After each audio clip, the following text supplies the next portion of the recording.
Olá, bom dia, boa tarde, boa noite, dependendo do horário em que vocês estejam assistindo esse vídeo. Nós já fomos apresentados brevemente por meio do fórum, mas o meu nome é Nayara Medrado, eu sou atualmente doutoranda em Direito pelo UFMG e sou também professora de Criminologia e Direito Penal na Universidade Federal de Juiz de Fora, no campus Governador Valadares, que fica em Minas Gerais, como provavelmente vocês vão perceber no meu sotaque. Bom, eu fiquei responsável pelo tema dessa semana, que é o crime e a punição nas obras de Marx. Na verdade, vou passar um pouco também pelas obras de Engels. Foi uma injustiça, na verdade, a gente não ter colocado o nome dele também na programação oficial. E esse foi o tema, na verdade, da minha dissertação de mestrado, que eu defendi em 2018, também na UFMG. Bom, esse é um tema bastante amplo, bastante multifacetado, com uma multiplicidade de abordagens possíveis. Então, pensando na especificidade e no objetivo do curso, eu dividi essa abordagem em alguns momentos. O vídeo de hoje vai ser destinado mais a pensar o porquê se falar disso hoje, o porquê resgatar os estudos de Marx e Engels na criminologia e porquê, de forma mais geral, falar em economia política da pena na criminologia hoje. No próximo vídeo, a gente já entra mais propriamente na obra de Marx e também na obra de Engels e no que aparece ali a respeito do crime, a respeito das funções declaradas da pena e também a respeito de uma análise da gênese e desenvolvimento da formação carcerária moderna, ou do protótipo dela, né, que são as casas de trabalho e as casas de correção, como a gente vai ver, o que torna Marx e Engels, na minha visão, os principais influenciadores, se não os grandes precursores disso que a gente costuma chamar hoje de economia política da pena. Bom, então entrando propriamente no tema desse vídeo, por que recuperar Marx e Engels na criminologia hoje? Por que revisitar a economia política da pena hoje? Para responder essa pergunta, eu vou ter que voltar um pouco na conformação histórica do pensamento criminológico. Talvez essa análise fique repetitiva e básica para as pessoas que tenham um contato maior já com a criminologia, mas como a gente tem um público bastante heterogêneo, eu acho importante fazer essa retrospectiva para a gente pensar na importância dessa tradição que a gente está tentando, de algum modo, resgatar com esse curso, ainda que cada professor, à sua maneira, né, já que, como foi esclarecido, a gente não tem uniformidade de perspectivas e de interpretações a respeito desse tema que a gente está trazendo, mas, enfim, é uma tradição que imagino que, de um modo ou de outra, é cara a todos nós. Então, quando a gente pensa na história da conformação do pensamento criminológico, a gente percebe que todos os discursos históricos a respeito do crime e da punição que receberam algum tipo de respaldo mais significativo na criminologia, seja na criminologia com C maiúsculo, que surge no século XIX, muito embrincada com a sociologia, seja mesmo os discursos anteriores do iluminismo jurídico penal, ainda no século XVIII, todos os discursos históricos que tiveram algum respaldo em criminologia, eles partiam do crime, do criminoso enquanto dados, enquanto fenômeno, enquanto uma realidade independente, pré-constituída ao modo como as agências de controle penal atuam. Então, a criminologia, historicamente, ela tomou o crime e o criminoso enquanto objetos de estudo fundamentais e buscou ali criar e dar estratégias de controle disso que se convencionou chamar de criminalidade, entendido enquanto um fenômeno, né? Enquanto um dado que é independente do modo como a gente reage, do modo como atua a reação social diante dessas práticas. Então, quando a gente pensa na escola liberal clássica lá do século XVIII, com Beccaria, com Carrara, eles tomavam o crime enquanto uma violação do contrato social.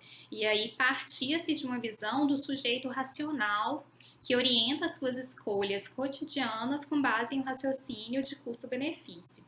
Então, a função da pena seria intervir em meio a essa escolha racional do sujeito, né? Uma escolha que é baseada em buscar maximizar a ação da felicidade e fuga da dor. Então, a função da pena seria constituir um ônus, seria pesar essa escolha desse sujeito pela prática do crime e com isso conseguir desestimulá-lo, né, dissuadi-lo, convencê-lo a não praticar um crime, porque o ônus que ele vai ter com essa prática superaria os bônus que ele eventualmente poderia ter. Então, a pena aí aparece como uma forma de desestímulo, como uma forma de dissuasão, naquilo que a gente chama, né, nas teorias de direito penal, de prevenção geral negativa. Prevenir o crime a partir de uma mensagem passada à população de forma geral de que aquilo é algo que terá consequências gravosas. Posteriormente, já no século XIX, que é quando se considera que a criminologia nasce enquanto ciência, se é que assim a gente pode denominá-la, a gente tem o chamado positivismo antropológico ou positivismo biopsicológico, com figuras como Lombroso, Garófalo, Ferri. Aqui no Brasil, a gente tem como principal expoente o Raimundo Nina Rodrigues. E aí, nesse positivismo, a gente vai ter uma ruptura com essa noção do sujeito racional, né? Essa ruptura com uma noção de que o criminoso ele não é distinto de um sujeito comum e que ele também a escolha pelo crime também é uma escolha baseada em um raciocínio, é uma escolha racional baseada em um raciocínio de custo-benefício. Com o positivismo, a gente vai ter uma visão de que o criminoso ele é um sujeito que se difere dos sujeitos considerados normais, dos sujeitos não criminosos, dos sujeitos não perigosos, e esse sujeito que é o sujeito perigoso, que é o objeto da criminologia, né, o sujeito criminoso ou desviante ou potencialmente criminoso, ele é um sujeito que possui certos déficits individuais, sejam esses déficits de natureza biológica, sejam esses déficits de natureza psicológica, ou seja ainda esses déficits de natureza mais social. Então, o criminoso, ele é um sujeito que possui algumas deficiências e essas deficiências o tornariam predisposto ao crime e, portanto, perigoso, né? Ele representaria um perigo para a sociedade por existir mesmo, né?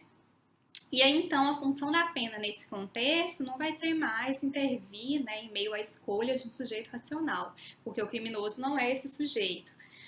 A função da pena, então, seria corrigir esses déficits individuais que esse sujeito tenha, né? Seja de que natureza for esses déficits. Então, seja intervindo clinicamente no sujeito a partir de cirurgias no crânio ou em alguma outra parte do corpo, seja a partir de medicamentos, seja a partir de uma intervenção psicológica ou psiquiátrica, seja a partir da educação, seja a partir do trabalho, seja a partir da imersão desse sujeito em uma outra cultura, seja mudando esse sujeito de ambiente, já que até fatores geoclimáticos poderiam intervir na conformação desse sujeito, seja com uma mudança até dos hábitos alimentares, enfim. A função da pena seria, de algum modo, transformar esse sujeito a partir da correção desses déficits que o tornam predisposto à prática criminosa e, portanto, o tornam um sujeito criminoso, né? Torna um sujeito perigoso para a sociedade. Então, a função da pena aqui apareceria naquilo que a gente chama de prevenção especial positiva, que está ligado aí a esses discursos de correção moral do sujeito criminoso. E aí, quando não fosse possível corrigir esses déficits individuais, então a gente teria como função da pena a neutralização.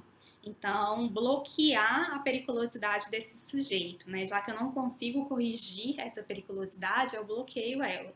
Seja por meio do isolamento, com a privação de liberdade, seja por qualquer outro meio. A gente poderia pensar, né, variando de autor para autor, até em pena de morte, castração química, enfim, vários meios de bloquear essa periculosidade do sujeito. Posteriormente, já no século XX, a gente tem um conjunto de teorias que ficaram muito circunscritas ao território dos Estados Unidos, basicamente, e que são chamadas convencionalmente de escolas sociológicas, ou como vai preferir a Lulaniar de Castro, positivismo sociológico. E aí são escolas que vão partir de conceitos como anomia, desorganização social, privação relativa, buscando correlações entre o meio e o indivíduo também, e que também vão buscar oferecer estratégias de controle do crime, né? Principalmente medidas preventivas, mas sempre também estratégias de controle do crime e também, a exemplo das outras teorias, tomando o crime e o criminoso enquanto aspectos dados, né? Enquanto uma realidade que independe do modo como se reage a esses comportamentos. Então, uma escola também, à semelhança das anteriores, muito pouco preocupada em estudar as especificidades da reação institucional, da reação midiática, da reação social, de modo geral, que se tem diante da prática do crime. Então, todo esse conjunto, né, de teorias que incluem, né, que se incluem no que a gente costuma chamar de criminologia tradicional, ou criminologia ortodoxa, ou ainda criminologia etiológica, eram teorias que estavam preocupadas com as causas da criminalidade, as causas da conformação do sujeito criminoso e em ofertar estratégias, ofertar soluções para o controle da criminalidade, passando preponderantemente pela pena, embora não apenas por ela. E aí todas essas teorias, elas partilhavam uma ideia de uma sociedade do consenso, como, né, vocês já devem ter percebido pela minha explicação. Então todas elas partiam da noção de que a sociedade, ela possui um conjunto de valores e de interesses compartilhados, né, universais, e o crime representaria um atentado, né, uma violação a esses interesses e a esses valores gerais, universais, que compõem essa sociedade. Aliado a isso, né, a visão de uma sociedade do consenso, a gente tem uma ideologia da defesa social. Então, para todas essas teorias, a pena representa uma forma de defesa social, ou seja, de defender a sociedade como um todo diante da prática de um crime que, na verdade, representa nada mais do que uma ofensa à sociedade, uma ofensa aos seus valores e aos seus interesses mais fundamentais. Então, a ideologia da defesa social é algo que vai ser característico de toda essa conformação do pensamento criminológico, que vai desde lá o século XVIII, naquilo que a gente chama às vezes de pré-criminologia, com a escola liberal clássica, até meados do século XX, né, até basicamente a década de 1950, 1960. Então, é essa ideologia da defesa social que historicamente conformou, caracterizou mesmo o pensamento criminológico e os estudos da criminologia. Tomar o crime e o criminoso enquanto dados, buscar investigar as causas dessa criminalidade e ofertar, principalmente por meio da pena, um modo de controlar essa criminalidade entendida enquanto um fenômeno natural. Todas essas teorias também, elas acabavam partindo de um erro metodológico. Por quê? Elas tomavam como critério para pensar quem é o criminoso e o que é o crime, os estudos sobre a população encarcerada, basicamente. Então, aquelas pessoas que estavam encarceradas eram criminosas. E as pessoas que eram criminosas estavam encarceradas. Se nem todas elas estavam encarceradas, ao menos aquela população carcerária, ela poderia ser tomada enquanto representativa da população criminosa de forma geral. Então havia uma identificação aí entre pessoas que praticam crime e pessoas que estão encarceradas, ao menos em termos de qual é o perfil dessas pessoas. Então, historicamente, há uma correlação muito forte, por exemplo, entre criminoso e raça, né? Ou entre crime e pobreza, ou entre crime e, por vezes, até local de moradia, local de residência na cidade, justamente porque era desconsiderado, né, que a população carcerária ela não é necessariamente representativa do total de pessoas que praticam crimes. Isso a gente vai ver que só é descoberto um pouco mais para frente. Então, essa é a criminologia tradicional, né? E quando eu falo de criminologia tradicional, eu estou falando de algo que marcou aí vários séculos do pensamento criminológico e que era aceito até muito pouco tempo atrás e que até hoje, né, influencia em grande medida os estudos sobre crime, os estudos sobre punição. A partir da transição da década de 1940 para a década de 1950, a gente tem um estudo que é realizado por um sociólogo nos Estados Unidos, que não tinha absolutamente nada de marxista, que é o Sutherland. E o Sutherland, ele faz um estudo empírico bastante vasto e ele chega à percepção de que as 70 maiores empresas dos Estados Unidos daquele período, todas elas se valeram de algum tipo de prática ilegal. Todas elas praticaram crimes de algum modo. Então, naquilo que ele chamava mais comumente de criminalidade de empresa ou em outros momentos de crime de colarinho branco. Essa última expressão, inclusive, é a que deu nome ao livro mais famoso dele, publicado ali na virada mesmo da década de 40 para a década de 50.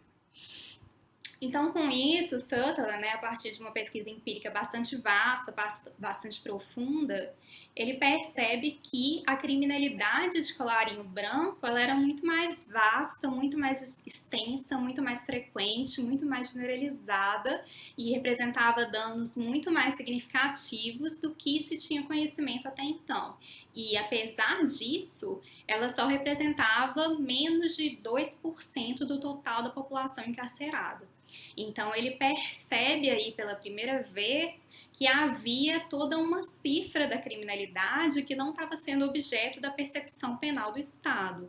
Toda uma cifra de criminalidade que era extensa, que era muito significativa e que não estava sendo alvo de encarceramento.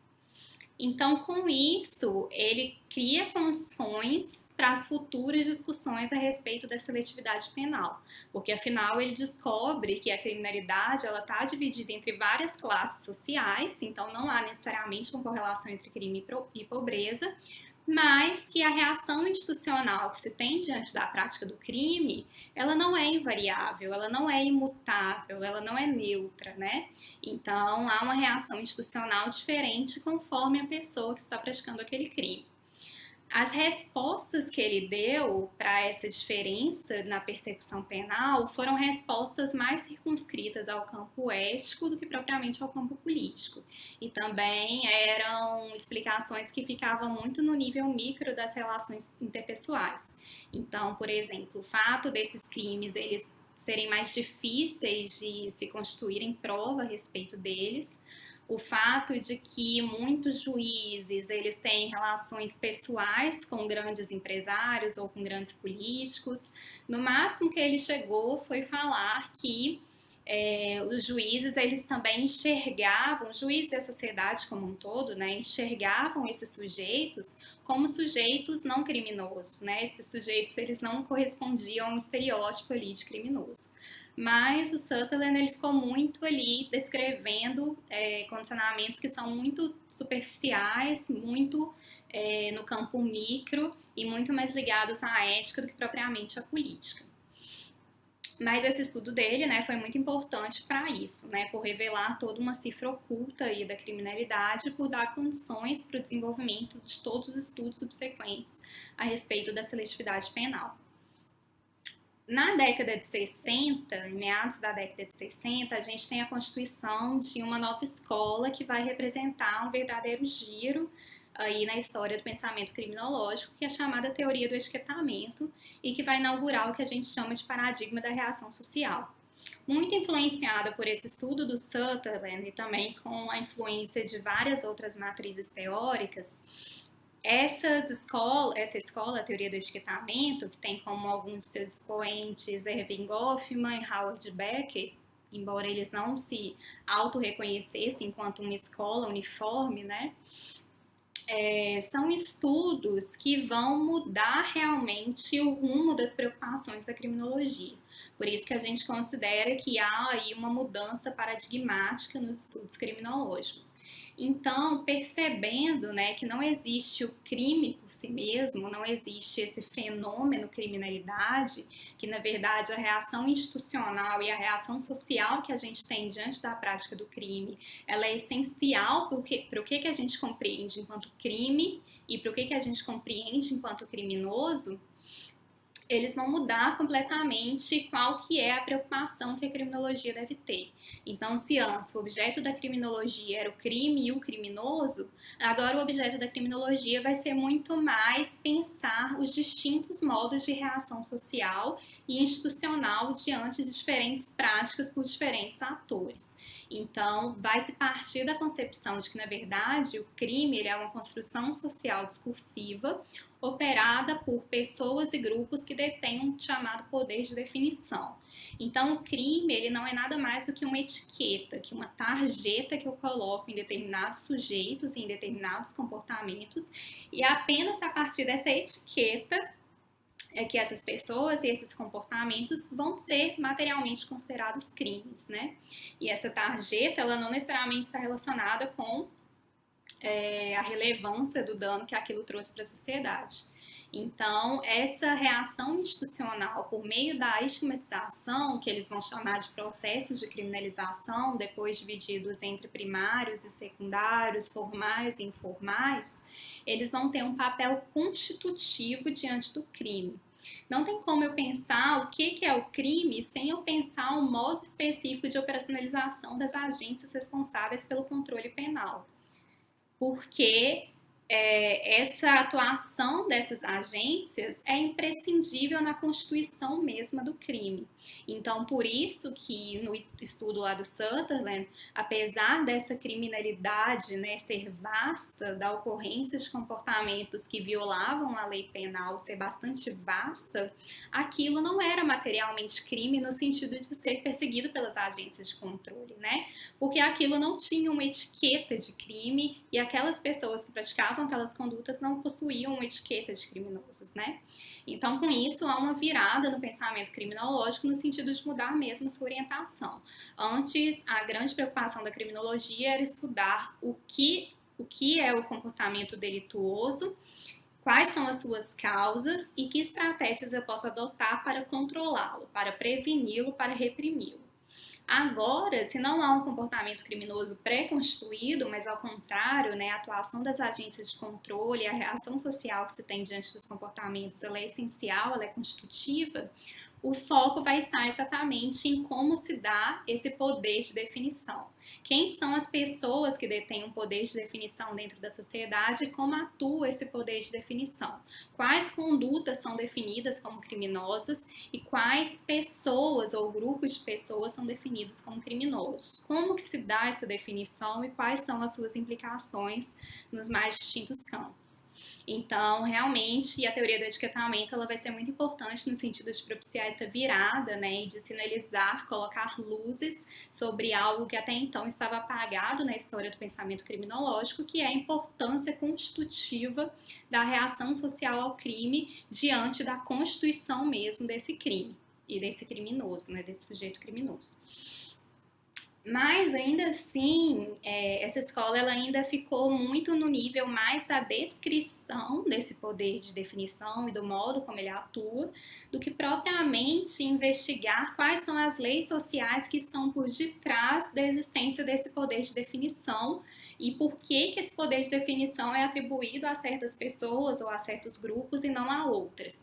Então ele fica num nível descritivo muito superficial e também fica muito ali preso às relações interpessoais ou no máximo às relações entre grupos, né? Não desce mais para tentar analisar as estruturas que conformam mesmo isso que eles chamam de poder de definição. Essa vai ser a principal crítica, né, que vai ser colocada pela criminologia crítica a essa assim chamada teoria do etiquetamento, que vai ser descrita pela criminologia crítica como uma teoria que, embora importantíssima, como eu falei, é ainda uma teoria microsociológica, uma teoria liberal e uma teoria de médio alcance, né? Consegue alcançar a descrição de determinados fenômenos e de uma realidade que estava até então encoberta, mas não desce a fundo no sentido de explicar as leis sociais que estão por detrás desse poder de definição.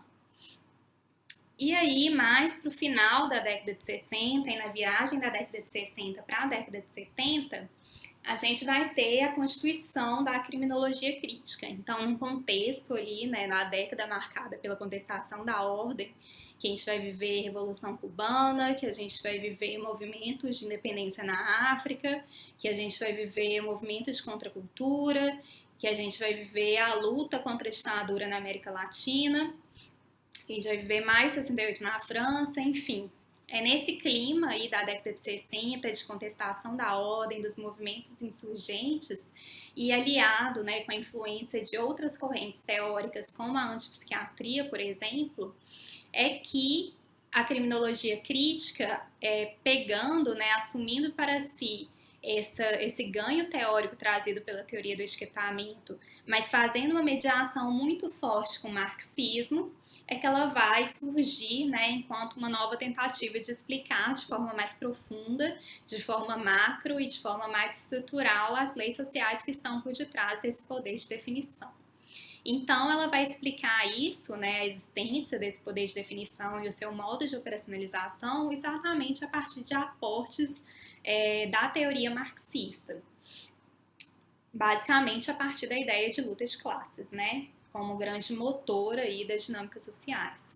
Então, para a criminologia crítica, as funções atribuídas à pena historicamente, então essas que eu falei, por exemplo, né, de prevenção geral negativa, de prevenção especial positiva, de prevenção especial negativa, elas são só discursos, né? E são discursos que ao mesmo tempo em que eles não dizem respeito às reais funções da pena, esses discursos eles servem de cobertura ideológica para a atuação do sistema penal. Então, para a criminologia crítica, o sistema penal ele é dotado de uma eficácia invertida. Ao mesmo tempo em que ele não é eficaz no desempenho das suas funções declaradas, prevenir crimes, ressocializar pessoas e por aí vai, ele é muito eficiente no desempenho de suas funções reais. Então, o sistema penal ele tem certas funções reais em sua operacionalização e é por isso que existe, né, esse fator determinante que é a estigmatização, que são os processos de criminalização. E quais são essas funções reais ou como investigar essas funções reais, né? Como que a criminologia crítica vai descrever essas funções reais? Não vai ser a partir de uma pressuposição da pena enquanto algo que existe por si, enquanto fim da história, enquanto uma realidade eterna que nunca pode ser mudada, mas sim justificada, né? Como aconteceu com as outras escolas. Ninguém investigava os fundamentos da pena, mas só tentavam modos de justificá-lo. Não é também percebendo a pena enquanto uma forma de garantir defesa social, nem é tampouco partindo de uma ideia de uma função da pena e tentando encaixá-la à força na realidade, mas é a partir exatamente de um estudo de economia política da pena. Então, a primeira obra, eu acho que eu tô com ela aqui, a criminologia crítica ela vai ter como grande marco inaugural a republicação de um livro que já havia sido escrito no início do século XX, mas que foi censurado pelo regime nazista principalmente e ficou um tempo esquecido e inacessível. E aí ele é republicado pela Escola de Frankfurt na década de 60 nos Estados Unidos, mais precisamente em 1967, que é esse livro aqui, Punição e Estrutura Social, que vai ser certamente discutido aí na próxima semana do curso, e que é um livro escrito pelo George Rush e revisado e complementado pelo Otto Kirchheim. E esse livro, que é o marco inaugural, né, a partir dessa publicação que se considera que a criminologia crítica nasce, é um estudo basicamente de economia política da pena, ou seja, uma tentativa de analisar a evolução dos métodos punitivos, não a evolução da pena, não a evolução dos discursos, né? Mas a evolução dos distintos modos de punir, dos distintos métodos punitivos em sua ligação com os modos de produção. Então, para ele, cada método punitivo, cada modo de produção descobre o método de punição que é a ele correspondente, que melhor é adequado a ele, né? Então, esse estudo, né, vocês vão ver com mais detalhes na próxima semana, mas é um estudo que vai trazer uma concatenação aí entre demandas do mercado de trabalho, principalmente pela disponibilidade de mão de obra, e as mudanças históricas dos métodos punitivos, né, de qual é o método punitivo adotado e como que ele se operacionaliza na realidade. Então, com isso, né, isso já demonstra bem o quanto que a criminologia crítica ela nasce com o estudo de economia política da pena. E esses estudos de economia política da pena, de tentar ligar não simplesmente a influência do meio sobre a criminalidade, né, mas sim muito mais a concatenação entre o modo de produção e reprodução da nossa vida material e o modo que a gente acha de punir, né? E os métodos punitivos que a gente adota como os nossos métodos punitivos oficiais. Então, qual que é a ligação, basicamente, entre pena privativa de liberdade e sistema de produção capitalista? Então, a economia política da pena ela é muito importante no marco inaugural da criminologia crítica, né? E vai ser muito importante para pensar quais são essas funções reais da pena de forma material, de forma histórica, né? A partir da análise concreta da gênese e do desenvolvimento desses distintos métodos punitivos na sua correlação com o modo de produção e reprodução da vida imediata. E aí, com isso, né, trazendo essa noção de uma eficácia invertida, a pena ela não desempenha as suas funções declaradas, mas ela desempenha de forma muito eficaz as suas funções reais, que são estudadas a partir de uma metodologia, né, a partir de uma compreensão da economia política da pena.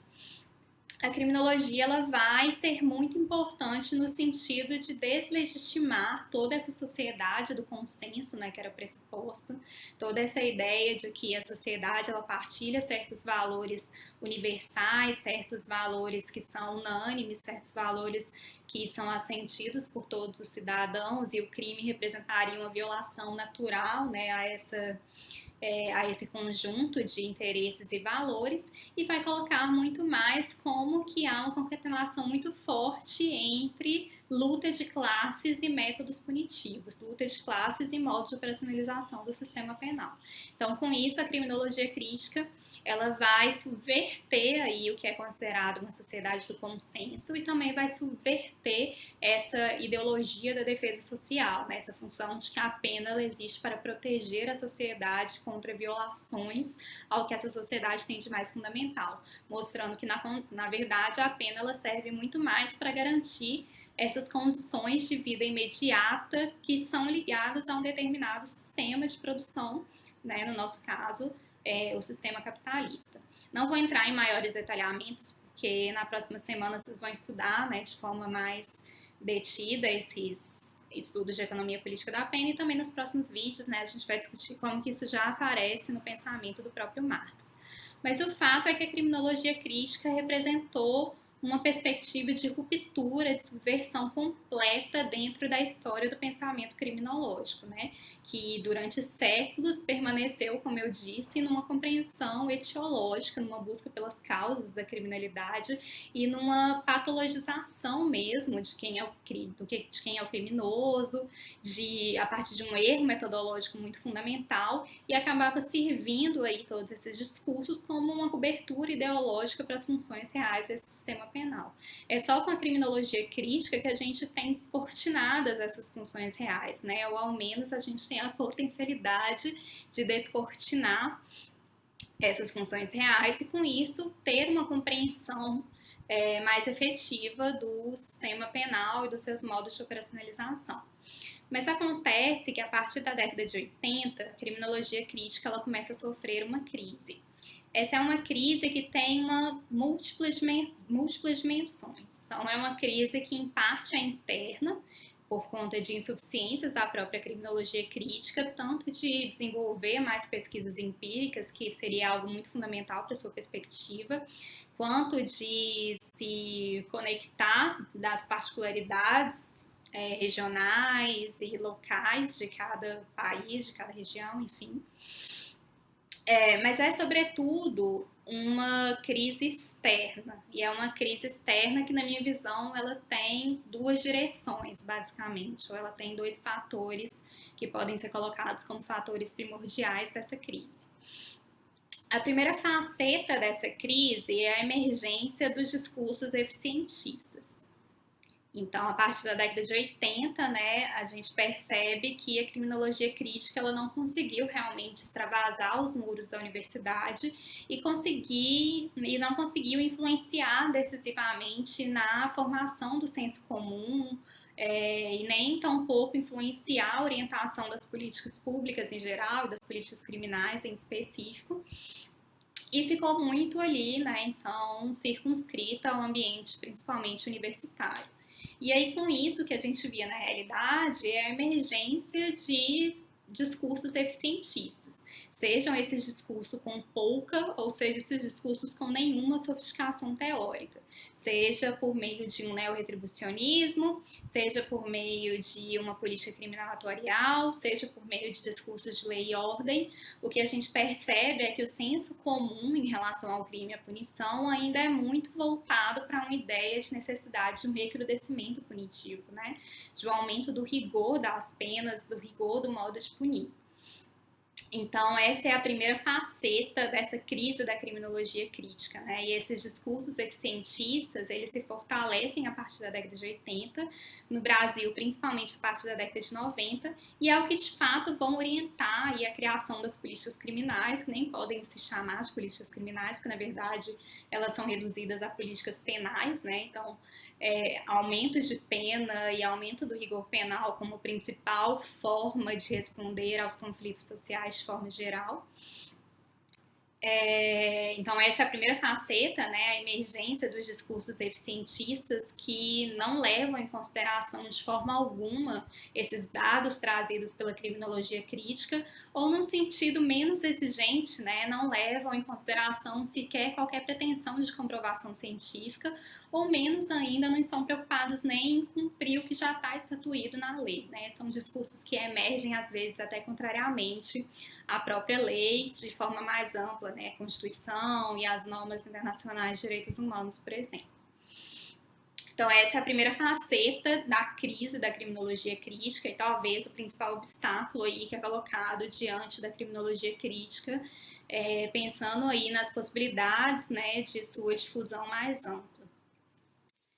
Já a segunda faceta dessa crise da criminologia crítica está relacionado com algo que acontece principalmente, uma tendência que acontece principalmente a partir de 1968 e que, na verdade, representa o resgate de uma tendência mais ampla de decadência ideológica que se colocava desde 1848, que é considerado aí o marco em que a burguesia ela decisivamente abandona aquelas bandeiras progressistas que foram tão importantes nas revoluções liberais.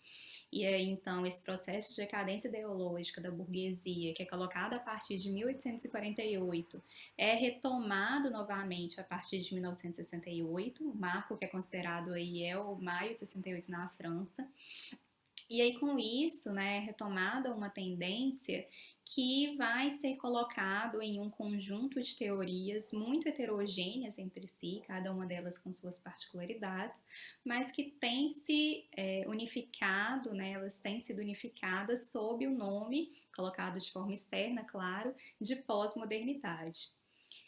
Essas teorias, que de novo, né, são heterogêneas entre si, elas vão ser caracterizadas pelo Zé Paulo Neto, por exemplo, como sendo teorias que têm uma tendência de mitigar a distinção, por exemplo, entre aparência e essência, com, né, um apagamento aí das diferenças fundamentais entre os distintos métodos de conhecimento da realidade, por exemplo, o método científico e o método não científico.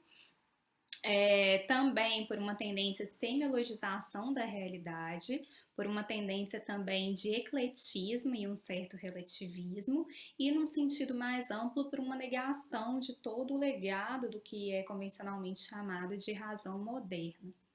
Essas tendências, elas também tendem a perder a noção, né, do real enquanto totalidade e, ao mesmo tempo, tendem a mitigar e abandonar a influência da economia política, se restringindo ao máximo, no que também Zé Paulo Neto vai afirmar, ainda assim de forma mecânica e superficial, ao resgate de algumas noções da economia vulgar, mas a economia política ela é basicamente abandonada. Essa tendência teórica, que é bastante vasta, bastante multifacetada e bastante heterogênea entre si, mas que poderia, de acordo com o Zé Paulo Neto, ser unificadas nessas tendências, vai ter repercussões nas mais diversas áreas de conhecimento, inclusive na criminologia, né, como vem sendo descrita aí por autores como Stuart Russell, por exemplo. E por quê, né? Porque a criminologia, a criminologia crítica, como a gente viu, ela parte de uma narrativa macrosociológica, em contraposição à microsociologia que tinha predominado na criminologia até então.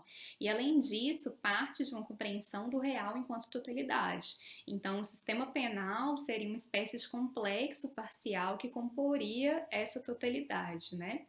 Então, e mais do que isso, né, a criminologia crítica tem, como a gente viu, como marco fundamental, como seu grande nascedouro, a economia política da pena, né? E essa tendência, como eu disse, ela tende a apagar, né, a deixar de lado as contribuições da economia política, se restringindo no máximo ao resgate de algumas noções da economia vulgar, que é criticada, né, pela economia política. Então, essa tendência ela se coloca de forma internacional nas distintas áreas de conhecimento, inclusive na criminologia e também internacionalmente na criminologia. Então, por exemplo, a criminologia feminista, que se fortalece principalmente a partir da década de 80, ela já nasce colocando colidindo, né, e colocando em xeque alguns dos pressupostos mais fundamentais da criminologia crítica e tendendo a se colocar, né, num terreno pós-moderno. Assim como várias outras correntes dentro da criminologia, inclusive hoje a gente tem, ainda não no Brasil, né, mas em outros países a gente tem tendências que se colocam, que se auto-intitulam de criminologia pós-moderna. Enfim, essa é uma tendência bastante ampla e reconhecida internacionalmente, há debates a respeito disso internacionais, mas no Brasil essa tensão ela ainda não é colocada de forma tão clara, ressalvados aí os esforços muito importantes de autores como Saulo de Carvalho e Carmen de Campos, que têm colocado, né, têm anunciado essa tensão da criminologia crítica com o pensamento pós-moderno, com essa tendência pós-moderna, por mais que eles vejam essa tensão e essa crise com bons olhos, diferentemente de autores como Stuart Russell, e na minha visão também, eles têm um mérito muito grande de anunciar essa tensão, né, de anunciar essa dimensão da crise da criminologia crítica que está acontecendo, mas que muitas vezes não é designada, não é intitulada claramente enquanto tal. Que fique claro que quando eu falo dessa segunda dimensão da crise da criminologia crítica, não estou com isso querendo dizer que a intensificação das abordagens que buscam correlações entre criminologia e raça, criminologia e gênero, por exemplo, criminologia e questões que afetam a população LGBTQI, seja um sintoma aí de uma decadência ideológica. Pelo contrário, na verdade, essa tendência de intensificação dessas abordagens é uma tendência anterior e que, em parte, também foi apropriada pela própria criminologia crítica e pelo marxismo de forma mais ampla. Então, a gente tem os estudos da Vera Andrade, da Angela Davis, do próprio Alessandro Barata, do Zaffaroni, que são estudos que vão tratar bastante diretamente, né, da questão da conexão entre criminologia, gênero e raça. Ainda que de forma insuficiente, ainda que de forma que mereça ser aprofundado. Mas não me parece que o crescimento, né, dessas abordagens, que a intensificação dessas abordagens seja algo incompatível com o marxismo, incompatível com a criminologia crítica ou com a economia política da pena. Pelo contrário, por mais que seja muito comum e tem se tornado cada vez mais comum se acusar, né, o marxismo e a criminologia crítica de serem perspectivas que só estão preocupadas em compreender as dinâmicas de classe, que partem de um determinismo econômico e só está preocupado com a dimensão econômica, isso nada mais é que uma vulgata. Isso parte de uma compreensão muito equivocada sobre o pensamento marxista de forma geral e sobre o que é a criminologia crítica e os estudos da economia política da pena. Então, quando eu falo dessa segunda dimensão da crise, eu falo muito mais, não em termos de o objeto de estudos eleito, mas muito mais sobre o modo de compreensão da realidade e de atuação sobre essa realidade, que me parece incompatível com o modo de compreensão da realidade, que é o marxismo e que é também a criminologia crítica e os estudos de economia política da pena. Então, com essa segunda dimensão da crise, a gente tem uma tendência de fragmentação e de retorno aí a uma microsociologia né, de especialização cada vez maior dos estudos e fragmentação cada vez maior das abordagens, retirando de cena esse caráter macrosociológico que parte de uma compreensão do real enquanto totalidade e principalmente, né, a dimensão da economia política da pena que é tão cara à criminologia crítica. Enfim, a criminologia crítica está em uma múltipla crise, né, uma crise de múltiplas dimensões e multifacetada. Pensando justamente nisso, de um lado, né, a potencialidade da perspectiva trazida pela criminologia crítica e mais especificamente da economia política da pena, que na minha visão, imagino que também na visão dos organizadores ainda é a forma de compreensão da realidade mais potente e, portanto, também o modo mais potente de agir sobre a realidade. Então, de um lado, percebendo essa potencialidade, de outro lado, percebendo a crise, né, na qual essa perspectiva se encontra imiscuída, pensando nisso, nessa dupla dimensão, que esse curso vem com esse objetivo duplo, né, de um lado, resgatar essa perspectiva para analisar o tempo presente, e de outro lado, né, reconhecendo que existem sim lacunas, incompletudes, inconsistências, questões pouco esclarecidas ainda, né, dentro dessa perspectiva da economia política da pena, o curso também visa, também objetivo, contribuir aí para a supressão, em alguma medida ao menos, né, dessas lacunas e dessas inconsistências, algumas contradições, enfim. E principalmente a limitação dessa perspectiva, né, em analisar a realidade brasileira enquanto país dependente, país de via colonial, país latino, que não foi alvo de uma análise direta, né, por esses estudos que são considerados os clássicos aí da economia política da pena. Então, no próximo vídeo eu aguardo vocês para essa tarefa, né, que vai se iniciar a partir de uma imersão, ainda que limitada, ainda que introdutória, nas obras de Marx e subsidiariamente nas obras de Engels, que podem ter contribuído aí para a conformação da economia política da pena. Então, até lá.